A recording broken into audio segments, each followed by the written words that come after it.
at the end of my junior year during COVID, I was Junior year of high school or college? Junior year of high school. Okay. Yeah, so the 2021 class, we kind of known as the COVID babies, the COVID kids or whatever. You know, we didn't get our last year of travel ball to where we go and play in front of all the college coaches on the EYBL circuit and things like that. So that was definitely a rough period for me. I was up there in Orlando with my cousin, Nikhil Roby.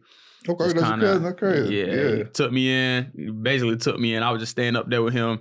Come back home on Thursdays, but I'll be there throughout the week, and we'll just go lift in the morning, you know, do a couple workouts in the afternoon and things like that, just being with him. And then I ain't had no offers. I had one offer, though. I had a Stetson, but that was the only offer I had. And mind you, my plan when I went to Bartow was see how this go for a year. If the basketball thing don't work out, I'm going to go back and play football. I know I got that. So we was going through that. COVID, didn't have no offers, and it was McGriff really the one who, I think that's why we so tight, like, or one of the reasons we so tight, just he used to be on the phone with me like almost every night. We talking for hours, and it just kind of, it was some nights I broke down, you know, I'm in there crying or whatever, talking about they don't want me or whatever. I ain't got no offers and things like that. So just going on. That went on for about really the whole COVID, but then it got to a point where I kind of broke down. I told McGriff I was kind of thinking about, you know, just going back and playing football and whatever. I think it was maybe 1 or 2 weeks later.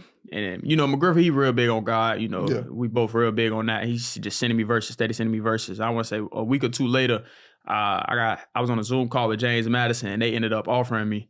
So that happened. And then after that, another week, I want to say East Carolina, they come calling, they offer me. And then the offers just start piling in, piling in. And they all mid-major, but, you know, I was fine with that or whatever. So started getting all them offers, and just really that's... I probably say that was one of the tough moments in my life, you know, just having to overcome that adversity, you know, them doubts. Without a doubt. Do you ever sit back and, you know, of course you had offers coming out of high school, but then once you enter the transfer portal, now you have the opportunity to go to a premier program.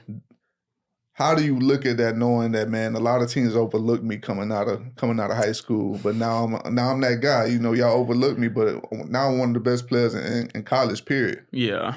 I definitely held some grudges. I ain't gonna lie. Some coaching staffs I kind of already said, and I told McGriff at the beginning, I was like, no, they didn't want me in high school. They basically told me, it was some coaches said I really wasn't good enough for the high major division level. They really said I was a low D1 player, things like that. So I definitely kept them thoughts in the back of my head, and just kind of all them coaches that came back and called, I was like, nah.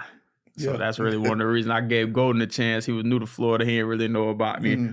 So I gave him a chance. Kind of tell me about Coach Golden, personality, stylistically, everything. Yeah, so they personality, man, he just a positive guy. Coach Golden, family man, positive guy. He just different from all my other coaches. He's not really with the negative stuff. Everything is always positive. He try to keep you upbeat and things like that. So just family environment. He's created that at Florida. You know, we all family and just real close-knit group. So I definitely say that about Coach. And he an analytical guy. So he big on the analytics.